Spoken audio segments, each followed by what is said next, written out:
Tengo presentaciones de 750 diapositivas.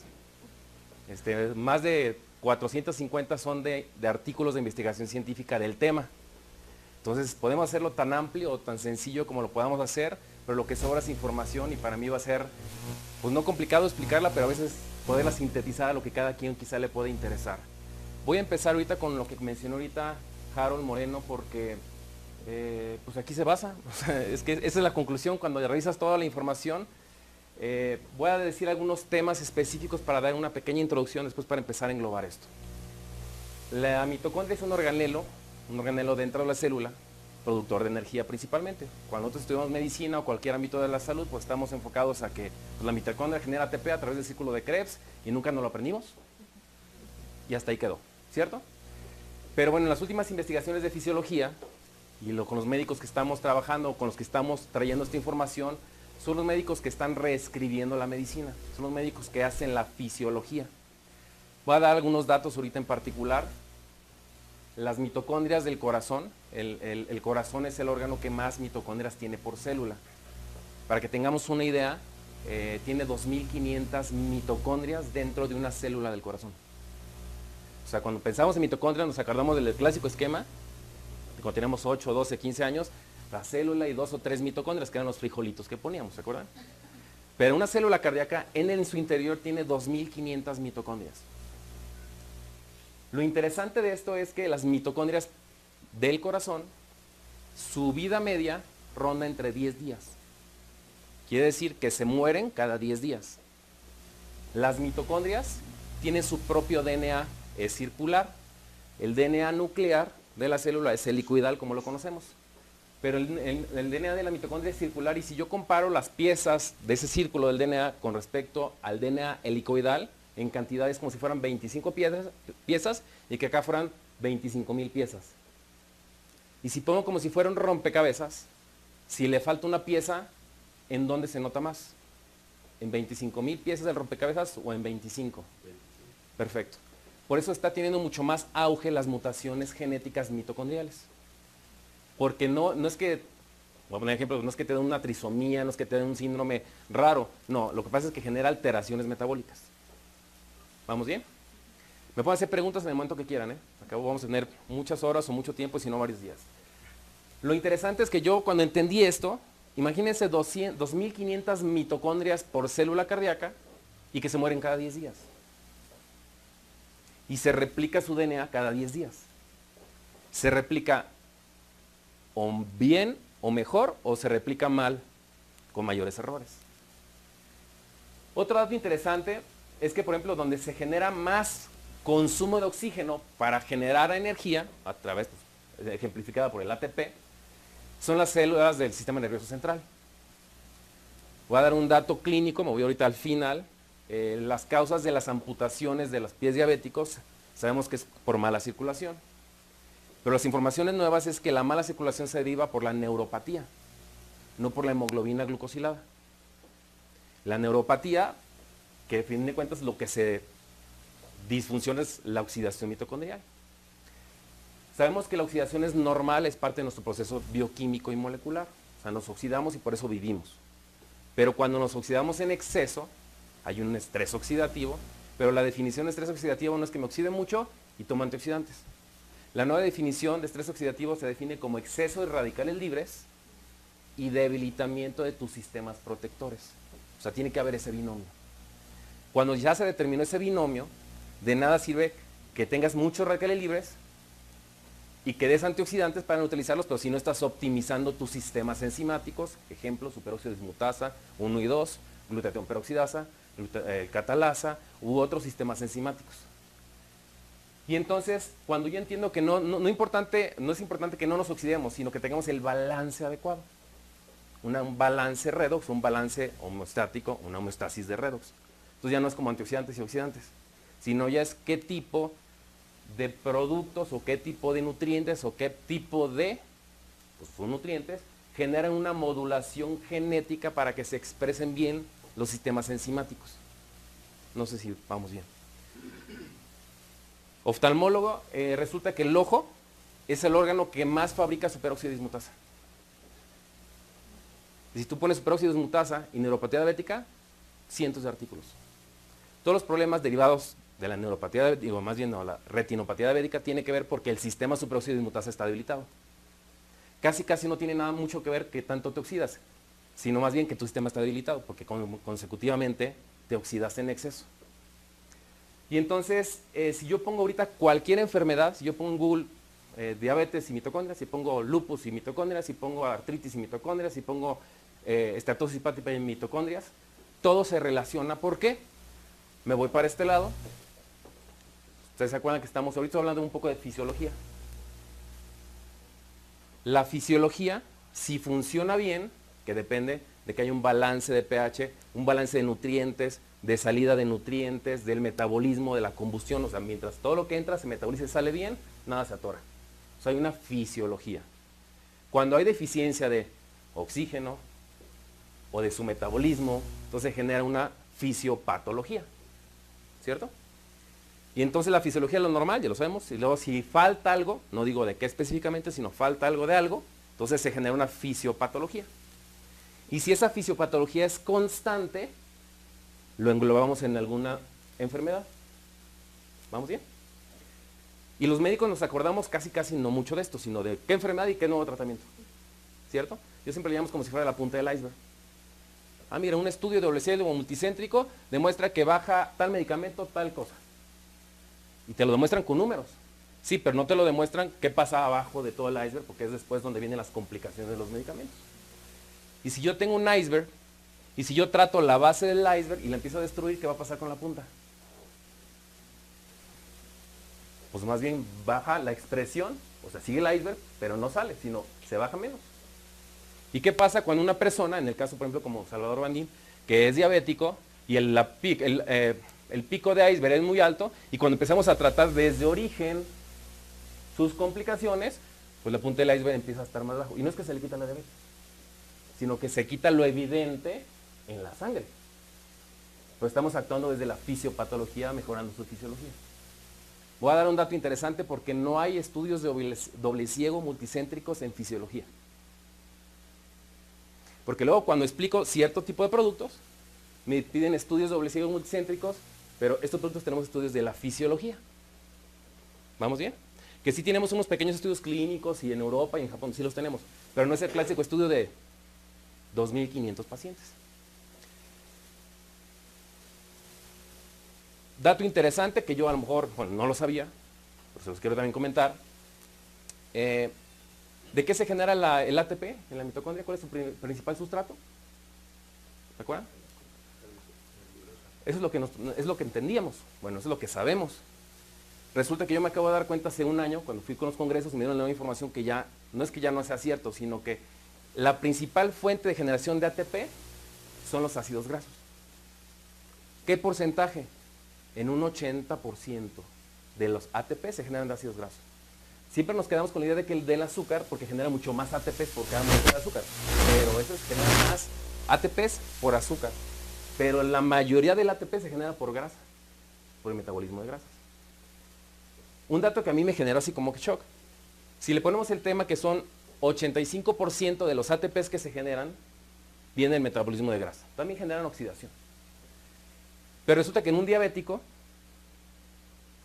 lo normal de pensar es que pues, en un diabético como que tiene más azúcar, entonces va a consumir más glucosa, ¿no? Eso es lo más lógico. Resulta que no. La mitocondria de un paciente diabético se va hasta un 92% de la producción de ATP por su metabolismo de grasa. O sea, como que ya está al revés. Si yo explico esto, ¿ya entiendes por qué traen colesterol elevado? ¿Por qué traen triglicéridos elevados?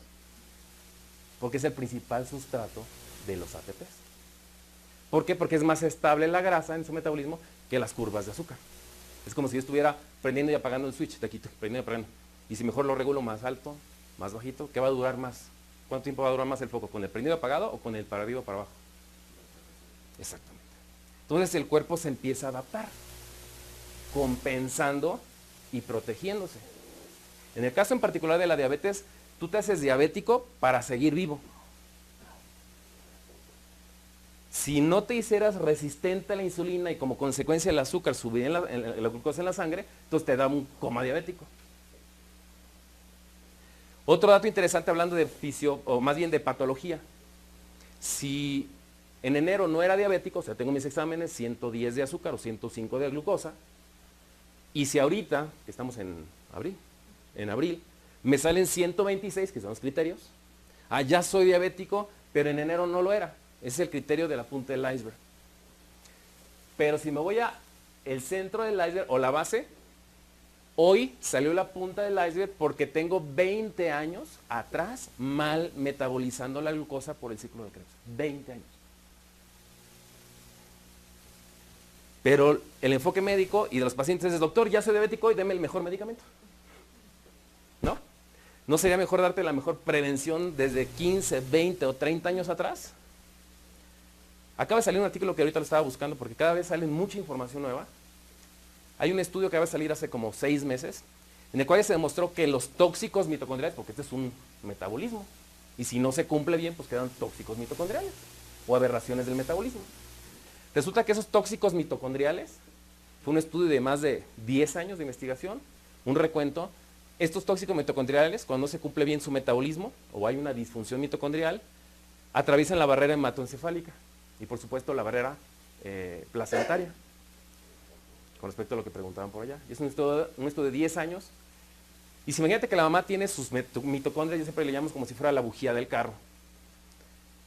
Pues tú compras tu carro, pues naces y está nuevo tu metabolismo y no lo afinas, poco a poco va a ir gastando más gasolina, va a ir rindiendo menos el kilometraje y posteriormente va a sacar más contaminantes y más tóxicos. Y si no se le hace el servicio, ¿cómo se le llama aquí al servicio del carro? Si no se le hace el servicio, pues entonces tarde o temprano se va a descomponer. Te hago esta pregunta, ¿a qué auto le hace daño hacerle el servicio? Si yo te pongo ese ejemplo tan fácil, no sé ni qué carro traigas. Puede ser un camión, un carro chiquito, una camioneta, no sé. Pero si entendemos que es limpiar el metabolismo, que es lo que se le hace en el servicio, pues ningún carro le hace daño. Tampoco sería lógico pensar en que si yo llevo la camioneta al servicio, me dicen, oye, pero no me lo vaya a acelerar. No, es que no te lo aceleran, te lo ponen en el punto que tiene que ser. Y si yo te voy a demostrar ahorita estudios y toda la información en el cual yo no vendo, o sea, no es que yo no venda, yo no tengo el producto que genera, o más bien, yo no tengo el producto que es superóxido dismutasa.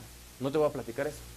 Lo que te voy a platicar es que ya hay ciertos nutrientes y sus metabolitos en los cuales lo acepta el DNA del cuerpo, lo acepta el DNA de la mitocondria y se limpia la mitocondria y como consecuencia afinela el carro y se genera más superóxido dismutasa. Es una limpieza profunda, si lo vamos a hacer. ¿Vamos bien? ¿Pregunta? ¿No? Ok. Entendiendo esto, ¿me pasas una atrás, Sergio, de esa? Para ver cuál había. ¿Una atrás o la otra? No, está bien. Entendiendo este proceso, de que yo necesito, por supuesto, grasa, y se acuerdan que la mitocondria es el único organelo que tiene doble membrana bilipídica. Si esta fuera la célula, se acuerdan que está la membrana bilipídica con las patitas hidrosolubles o anfifílicos, que son los omega 3, que están chuecas las patitas. Cuando tú comes grasas saturadas o trans, que son las grasas poliinsaturadas pero transformadas, las patitas se hacen rígidas. Y esa rigidez de la membrana se le llama peroxidación lipídica. Y es como si yo tuviera una uva fresca, jugosa, o tuviera una ciruela dura y seca. Eso pasa en las membranas celulares, pero sobre todo en la membrana de la mitocondria. La membrana tiene doble membrana celular, porque es un compresor de reacciones bioquímicas, como un turbo. Lo interesante es que no está mal el oxígeno, no está mal los radicales libres. Lo que está mal es, esto lo describe el doctor Robert Landis, que estuvimos con él en Francia hace 2 años, que cuando se debilita la pared mitocondrial, se empieza a escapar los radicales libres tóxicos. De las investigaciones que están haciendo ellos, el animal que mejor calidad tiene o que concentra, digamos, la presión del turbo en cuestión de las membranas es la paloma. Entonces ellos están investigando y están viendo qué características tienen las membranas de las mitocondrias de la paloma para precisamente poder optimizar todo eso. Entonces ya no estamos hablando de antioxidantes, estamos hablando de optimizadores celulares para que no se salga la oxidación, sino que se quede aquí. El doctor Marvin Edeas, que fue nominado premio Nobel hace algunos años, ya demostró él y su equipo científico que el 95% de la oxidación, ya vimos que es normal, con ciertos parámetros, si está fluido todo está normal, pero está bloqueado, entonces ya no es normal. El 95% de la oxidación intracelular, el 95% la genera una mitocondria débil en sus membranas o débil en su proceso. Cuando se demostró esto, dijeron entonces, ¿para qué toman antioxidantes? ¿Para qué investigamos antioxidantes? Si funcionan sí en un 5%, porque no vamos al origen. Y eso fue lo que ellos estuvieron investigando durante muchos años para ver qué era lo que podría llegar a proteger o limpiar directamente a la mitocondria, directamente o indirectamente. Lo interesante es que al principio pensaron que era mucho directamente. Por eso diseñaron patentes, donde varios productos en Europa, varios productos en Japón ya traen patentes. Voy a mencionar uno en particular que se llama ADS, que es un sistema de liberación prolongada o de liberación controlada, Advanced Delivery System, en el cual hicieron unas nanomoléculas derivadas de fenogreco, que es una fibra, en el cual cuando se hidrata y se rehidrata se puede encapsular ingredientes activos. Y esa molécula en nanomediciones, un nanómetro es la millonésima parte de un milímetro, esas moléculas son capaces de penetrar en una barrera bilipídica, nadar en el citoplasma y volver a atravesar la membrana bilipídica. O sea, es un anfibio. Esos compuestos se le llaman liposomales y son anfifílicos, porque son afines a la grasa, al agua, a la grasa, al agua y a la grasa y otra vez al agua. Y con estas patentes que se han desarrollado por estos investigadores, han diseñado muchos productos enfocados para entregar en el tiempo adecuado, en la dosis adecuada, en el lugar donde ellos quieran. Hay una doctora que se llama Santadar, voy a poner por ahí esta una diapositiva, es una investigadora de la Universidad de Atlanta, en la cual ella ya demostró científicamente que los tratamientos contra el cáncer, un quimioterapéutico, ¿es efectivo? Pues sí, con su respectivo daño. Pero si le ponen una dirección a esa molécula de la quimioterapéutico hacia la mitocondria, es 100 veces más potente el quimioterapéutico, porque ahí es donde se genera la principal basura, así como lo que dijo Harold, que se va o a regenerarse, o a atorarse en el cáncer, o a morir prematuramente. Lo interesante es que hay otro doctor, que es el doctor Weisick, en Arizona, que ya está demostrando el por qué ese artículo salió en el 2012. Los platico ahorita porque todos esos los tenemos. El 2012 el doctor ya dijo, ya se demuestra por qué los quimioterapéuticos son cardiotóxicos y hepatotóxicos. Porque lo que dañan o debilitan es a las mitocondrias. ¿Y dónde más hay mitocondrias? En el corazón. Por eso son cardiotóxicos. ¿Empieza a cuadrar toda la información? Ok, ahora, ya sabemos que comemos muchas grasas malas o trans o procesadas o erróneas. Sí, pero también comemos mucha azúcar.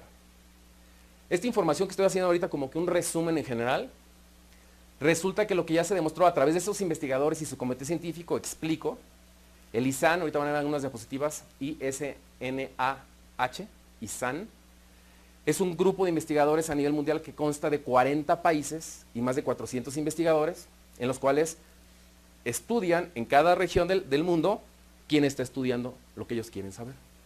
De ahí salió Harold. Cuando él fue a Europa no sabía ni a qué iba, digo, pues voy a hablar de mi tema, pero no sé ni quién me convocó ni nada. Yo tenía un año estudiando a estos investigadores, porque sabía toda esta información, y yo cuando vi, hay uno de Latinoamérica, y a ver qué sabe. Y no sabía ni quién era el doctor Marvin Edeas, no sabía ni qué era el ISAN, ¿por qué? Porque son puros clústeres, pues, de integración de información. Estos clústeres tienen más de 19 años haciendo y reportando investigación. Voy a poner un ejemplo.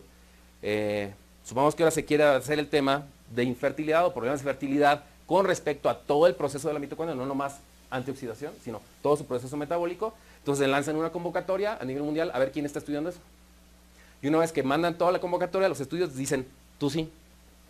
Y una vez que ya tienen a todos ahí, de acuerdo a sus investigaciones y las nuevas investigaciones, se hace ya el compendio de información y se dictan nuevos parámetros de medicina, se dictan nuevos criterios y se reescribe la medicina.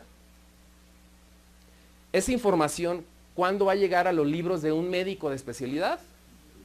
Dentro de 10, 15 años. Esto lo explico porque después cuando les digo esto, me dicen, Me lo demuestras en un estudio científico porque no lo encuentro en ningún lado.